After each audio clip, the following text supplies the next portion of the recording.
Back when I was 14 years old, my family had moved from our home in England to the Republic of Ireland, where we lived for a further 6 years. We had first moved to the northwest of the country, but after a year of living there, we then relocated to the Irish Midlands, as my dad had gotten a new job working in Dublin. My parents had bought a cottage on the outskirts of a very small village that was a stopping point from one of the larger towns to the next. This village was so small and remote, there was basically nothing to do. But not long after moving here and taking to exploring the surrounding area with my border collie, Macy, I eventually found a large stretch of bogland containing a man-made forest.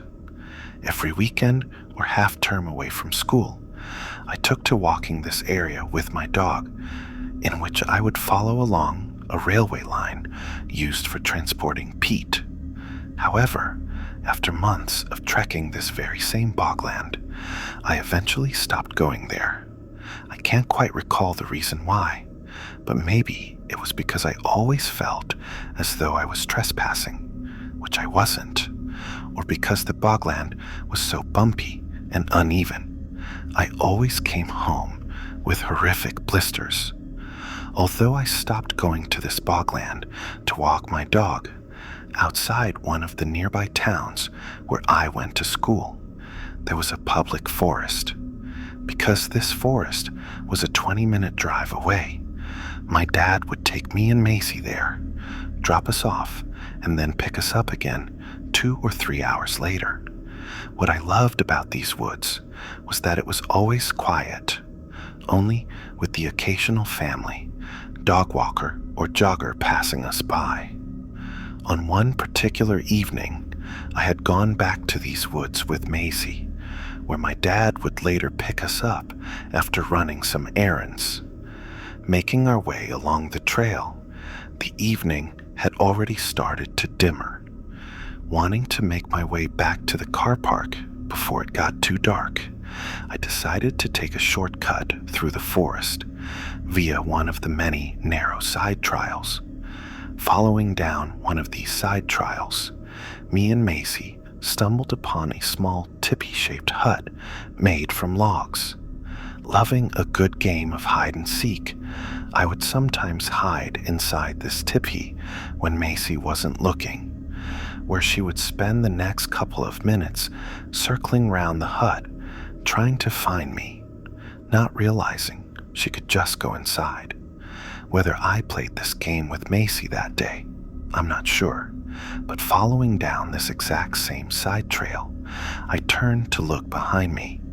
Staring down the entryway, I then see a man walking 20 meters behind, having just taken this side trail. For some unknown reason, I had a strange instant feeling about this man, even though I had only just noticed him. I can't remember or even describe the way this man was walking, but the way he did so felt suspicious to me. Listening to my instincts, or perhaps just my paranoia, I quickly latch my lead back onto Macy and hurriedly make my way down the trail. A few minutes later, although I had reached back onto the main trail, the evening had already turned much darker. Again turning to see if the man was behind me, I could still see him around the curve, only 10 meters away from me now.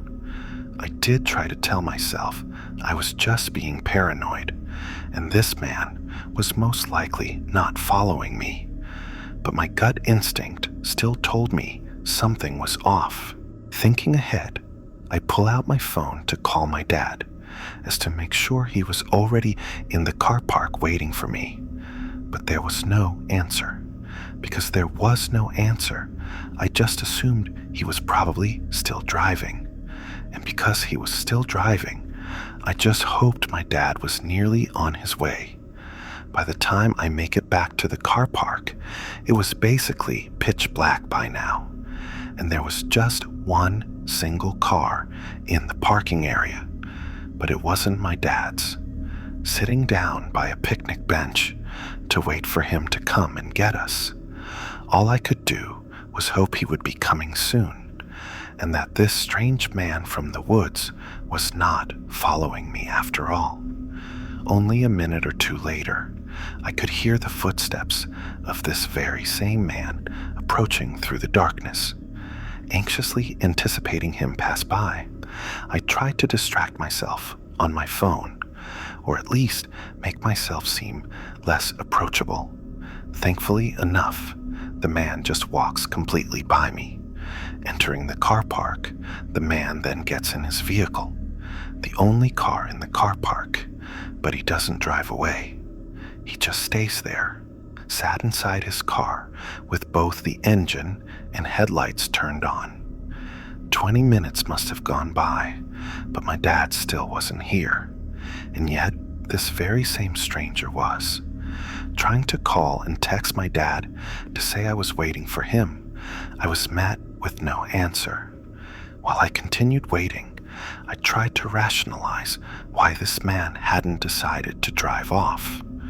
Whatever reasons I came up with, they were not very convincing for me, and for those whole 20, or however many more minutes, I sat outside those woods in complete darkness, hearing nothing but the hum of this stranger's engine among the silent night air. What made this situation even more anxiety-inducing was that my dog Macy had been endlessly whining by my feet, scraping dirt away beneath the bench to make a surprisingly deep hole. Macy was in general a very nervous dog and basically whined at everything, but perhaps she too felt as though something about this situation wasn't right.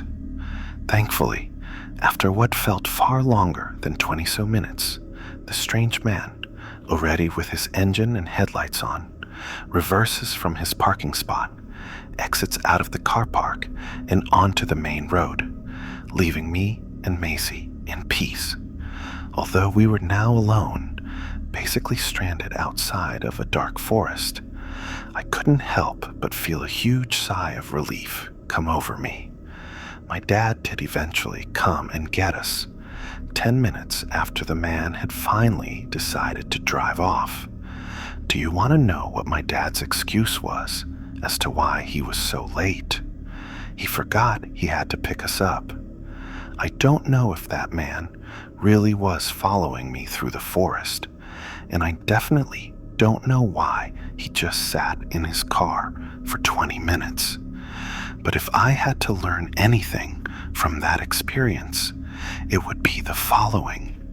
1. My dad can sometimes be a careless douche. And 2. Never hike through the forest alone late in the evening.